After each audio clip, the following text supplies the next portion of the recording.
What's up everyone, it's Mark aka The Druid here, and today I've got something new for you, which is a tutorial about how to create a lovely low poly rock that you can use for any purpose you like, whether it's for a huge landscape scene or a video game project you might have. It's still top secret for now. Anyway, you're more than welcome to follow along. Just keep in mind that this tutorial is not exactly meant for very beginners, but it requires at least a basic knowledge of the interface and the standard comments. That being said, keep watching the video and please leave your feedback in the comments down below immediately after, even just to say hello f***ing piece of shit.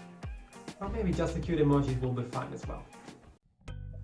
Let's open Blender, say hello to the default cube and gently set it aside. Then create another cube, shrink it down and place it next to the default one so that they can keep each other company. Aww.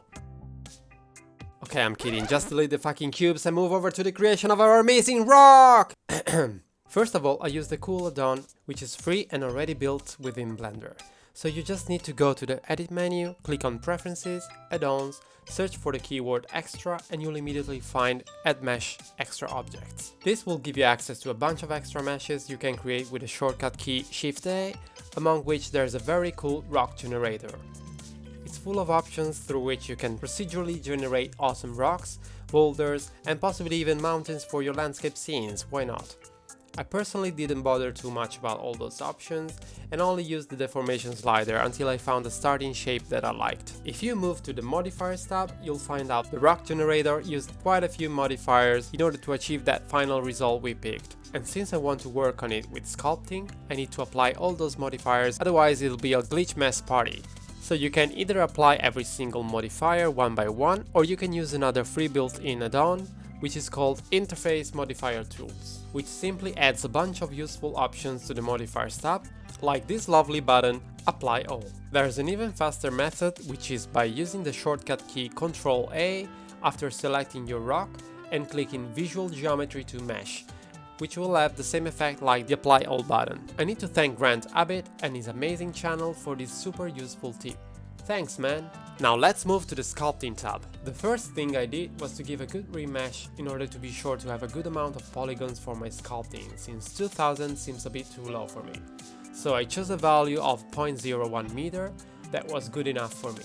Depending on what you need and what your units of measurement are, you'll have to play a bit with that value until you find the right one. Then click on remesh and there you go.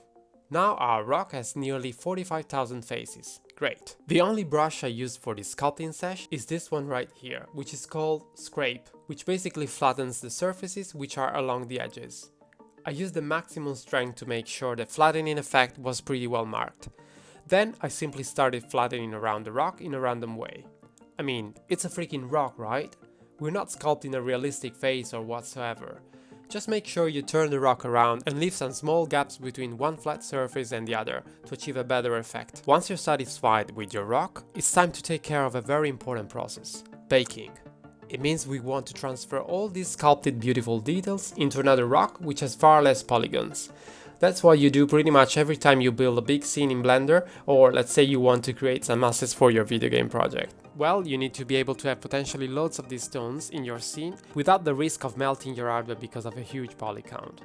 So I simply duplicated my rock with shortcut Shift D and renamed it as Rock LP for low poly.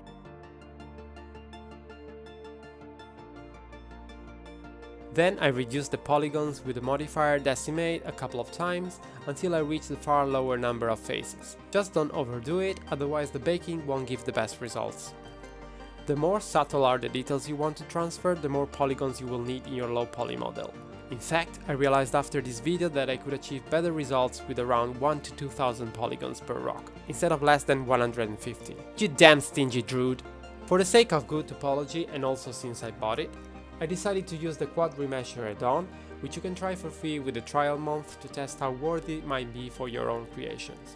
I'll put the link in the description so you can have a look for yourself. Though it's really not so necessary in this case, and you could still use the Decimate and then manually adjusting the topology to avoid weird stuff happening with the mesh normals. It's just a bloody rock, right? Now thanks again to Grant Abbott baking tutorial, I duplicated the low poly version of my rock in order to create a cage which will help to achieve a more precise baking at the end of the process. So by hiding the low poly and keeping visible the high poly version of the rock, I scaled my cage along its normal with Alt-S until I cover the entirety of the surface of the detailed high poly mesh. Make sure there's not even one bit outside of it, possibly by adjusting the vertices manually. After that, we are ready to create a new texture for the normal map that will be baked. So let's prepare our workstation interface properly by going into the UV editing tab, clicking right here and dragging the mouse down to get a new window that we'll use to view the shader editor. Press N to remove the side panel and get more space to work. Now create the new texture, give it a name and set the size. The higher the resolution, the more detailed it will be, of course. Untick the alpha since we won't need it in this case and press OK.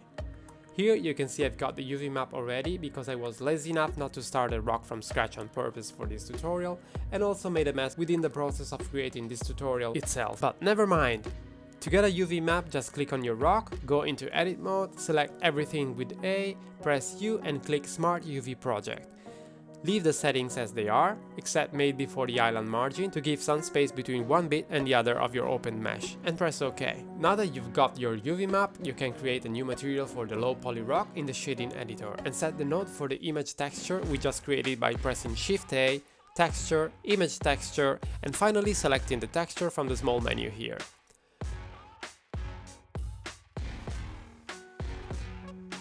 Make sure the color space is set to non-color, it's very important, otherwise you'll get another glitch party in your bake normals. Now click on the high poly rock, then the low poly one in order to make it the active object. You can tell it by the brighter color. And go to the render properties of the Cycles engine if it doesn't have baking features. Scroll down till you get to the bake settings menu and open it. Tick the select it to active options, select normal from the bake type menu, tick the cage option and select the right cage object we created before. Leave the rest of the settings as they are and click the bake button. Give Blender some time and nope, you'll get a report with an error of course. I forgot I adjusted the cage mesh before by connecting two vertices, thus creating a new edge, but didn't do the same in the low poly mesh. Well, if you happen to be distracted like me, no worries, it's easy peasy to sort it out. Reselect your low poly mesh, go into edit mode and do the same stuff you did for the cage. Now back to bake time. Select your high poly, then your low poly and finally click bake. This time it should work. Once it's done, you'll find yourself with this pink purplish texture, which is the bake map. Test it out by hiding the high poly mesh and moving from solid to the material preview of the viewport shading mode. And what shit. Oh, what a genius. I forgot to set the right node's configuration in the shader editor. To be able to see the normal map, we need to connect the texture node to a normal map node and link that node to the normal dot on the principal BSDF. Ta-da! You can check the comparison between the high poly version and the low poly. Pretty awesome, right? Time to give our rock a color, texture or diffuse map. So let's move to the texture paint panel and to the right under the texture slots tab in the active tool settings, let's create a new color based texture. Name it properly and set the same size you gave to the normal map before. Untick the alpha option and press OK. If you go to the menu on the top left of the window and select the texture you just created, by selecting Material Preview in Viewport Shading mode, you'll see you can start already painting your rock. Now I'm still very noob about texture painting, so my method is definitely not a method at all. Quite randomic actually, but hey, feel free to follow along. Drag down a new window on the top left and select the shader editor, same like we did before for the UV editing panel. You'll find out an image texture node has been created automatically as soon as you created the texture from the panel to the right in the active tool settings, and its color space field is already set correctly as sRGB. I use Clip Studio Paint to help myself with the starting base for my texture. I find it an interesting pipeline to work back and forth between Blender and Clip Studio as it gives me a better idea of what I'm actually doing. So for example, if I save my newly created texture and open it in Clip Studio, draw anything randomly and save, upon getting back to Blender, if I bring the mouse over the texture window and use the shortcut key Alt-R, you'll see the texture gets updated immediately, which is pretty cool. Now don't pay attention to the fact that the heart looks completely broken. Okay, that was really bad. That's just because I draw it randomly in Clip Studio without bothering about the location of the islands on the UV map. But for the use I need right now, just a freaking rock, right? I don't need to bother about the UV map, and I don't even need to go back and forth between the two softwares. Bear in mind that if I draw from Blender and get back to Clip Studio, the texture obviously won't be updated. So save your texture in Blender before, and then close the one you had opened in Clip Studio and reopen it.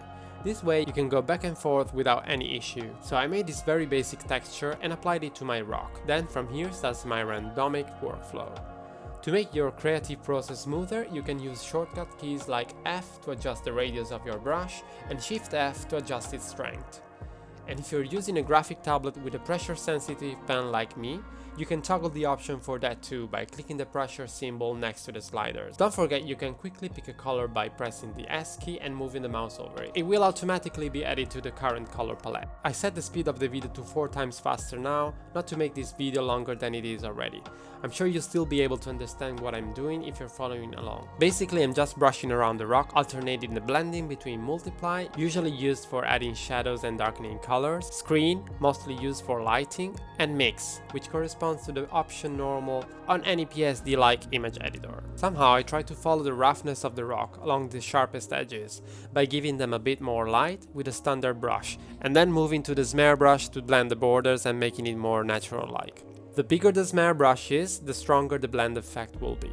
I try not to overdo it, as I don't want to remove the textured effect completely, which was on the base at the beginning, just blurring it a little bit here and there. Once I'm happy with the general feeling, I can start drawing some small crevices and natural cracks on the rock surface with the multiply brush, and then use the screen blend mode and the smear brush to give a bit more depth to them. A few more cracks and scratches here and there, and my first rock will be finally done. With more dedication and patience, one can achieve even better results, but everything depends on what your aim and purpose are.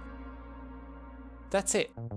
Thanks very much for watching this video. I hope you enjoyed it as much as I did while creating it, and hopefully learned something new together with me. If you would like to support my channel and what I do, please consider dropping a like and subscribe to stay updated on my next tutorials and stuff I do. Thanks again from yours truly, The Druid, and I'll see you in the next video. Bye!